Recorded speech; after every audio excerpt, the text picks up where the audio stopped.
Welcome to Bob and Bee's podcast, where we make English easy, clear, and fun. Quick question. Have you ever left home in sunshine, got hit by cold wind, stepped in mud, and started sneezing? All in the same day?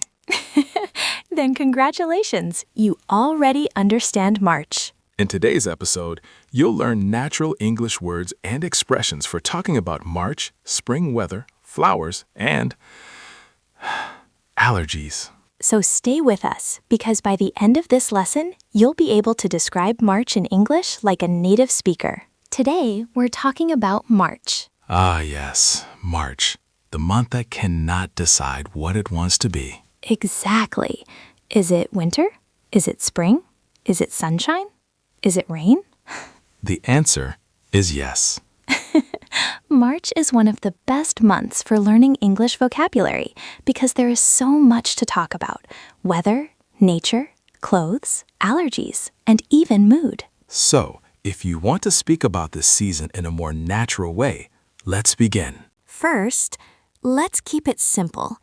March is the third month of the year. It comes after February and before April. But more importantly, March often feels like a transition month. Yes, a transition between winter and spring. That's why one of the best words for March is unpredictable. If something is unpredictable, it means you cannot guess what will happen next. For example, the weather in March is very unpredictable. One morning is warm and sunny, and by the afternoon, it's cold and rainy.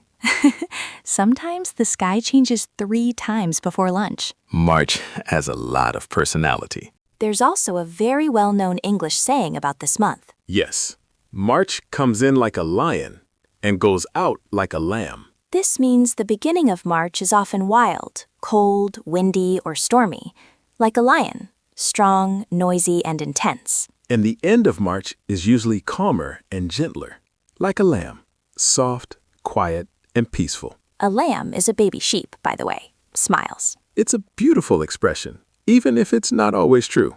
Yes, sometimes March comes in like a lion and goes out like a tired lion. Let's go deeper into useful March weather words. We already started with unpredictable. Example. March weather is so unpredictable that I never know what to wear. Another useful word is mild. Mild means the weather is not too cold and not too hot. Comfortable. Pleasant. Example. It's quite mild this afternoon. Or, we had a few mild days last week. Mild weather feels like a small gift after winter. But then, of course, March can suddenly become dramatic again. Dramatically. Yes, with a gust of wind. A gust is a sudden, strong push of wind. Not slow wind all day, just one strong blast. Example, with a slight gasp, a gust of wind nearly took my hat off. Or my umbrella, or my dignity. Giggles. Very real March problem. Another very March word is muddy. If the ground is muddy, it is wet, soft, and dirty. Example, the park is really muddy after the rain. Or, my shoes got muddy on my walk this morning. March is not kind to white shoes. But March is not only gray and messy. No, sometimes we get bright spells. A bright spell is a short period of sunshine between cloudy moments. You often hear this on weather forecasts. Example, as a weather reporter, it will stay cloudy, but there will be some bright spells later. And somehow, those 10 or 20 minutes of sun make everyone very happy. Yes, people see a bright spell and immediately want to go outside. One of the nicest things about March is that nature begins to change. After winter, everything starts waking up again. The air feels different, the light feels different. And you begin to see flowers, trees, and tiny green plants coming back. Let's start with the word bloom. When flowers bloom, they open and show their petals. Example, the flowers are starting to bloom. Or, the garden looks beautiful when the tulips bloom. Bloom is a very useful spring word. Now, a similar word is blossom. We often use blossom for trees. Especially fruit trees, like cherry trees or apple trees. Example, the cherry trees are blossoming. Or, the trees are in blossom. Blossom is one of those words that sounds beautiful and means something beautiful. And then we have sprout. To sprout means to begin growing from the ground. Small plants, seeds, and new green shoots can sprout. Example, the seeds are beginning to sprout. Or you can see little green plants sprouting in the garden. It's a small sign, but it really makes you feel that spring is coming. Now, let's talk about the less romantic side of March. Ah, yes. The flowers are happy, but some people are suffering. We're talking about pollen. Pollen is the fine powder produced by flowers and plants. In spring, a lot of pollen moves through the air.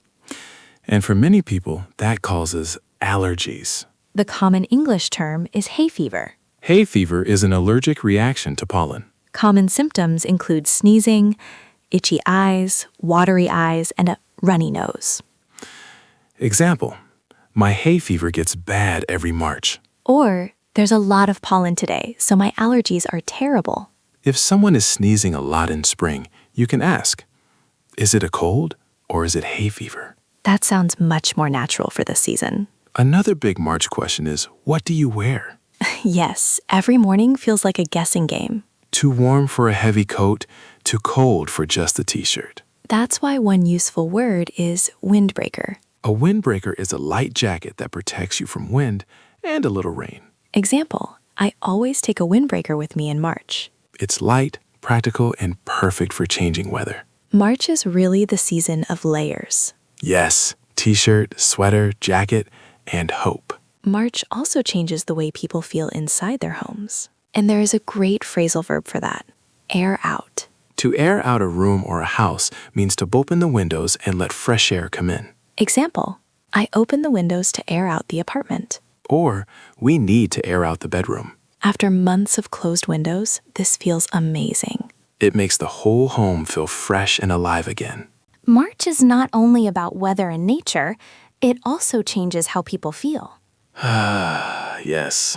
Even when the weather is still strange, March often brings hope. A useful expression here is on the horizon. If something is on the horizon, it means it is coming soon. Example, spring is on the horizon. Or better weather is on the horizon. It gives the feeling that something good is close, even if it is not here yet. Another good expression is snap out of. To snap out of something means to suddenly stop feeling sad, lazy, tired, or negative. Example, I need to snap out of my winter mood. or that sunny morning helped me snap out of my tiredness. March may not be perfect, but it often helps people feel more awake and more motivated. Let's do a quick review of today's words. Unpredictable. You cannot guess what will happen. Mild, not too cold and not too hot. Gust of wind. A sudden, strong movement of air. Muddy, wet and dirty. Bright spills. Short sunny periods between the clouds. Bloom, when flowers open. Blossom. When trees produce flowers. Sprout, when a plant begins to grow. Pollen. Powder from flowers and plants. Hay fever, an allergy caused by pollen. Windbreaker. A light jacket for wind and light rain. Air out, to let fresh air into a room or house. On the horizon. Coming soon. Snap out of, to stop feeling tired, sad, or lazy quite suddenly. And of course, March comes in like a lion and goes out like a lamb. Now it's your turn. Tell us in the comments. What is March like where you live? Is it rainy, windy, mild, muddy, or full of bright spells? Try to write 1 or 2 sentences in English. For example, March is very unpredictable in my country. Or, the trees start to blossom in March, but my hay fever is terrible. Writing short comments in English is great practice. And if you enjoyed this episode, Subscribe to Bob and Bia's podcast. we make English simple, useful, and fun. Thanks for listening. Keep practicing. Keep learning. And remember, even if March is messy, spring is on the horizon. See you next time. Bye, everyone. Bye.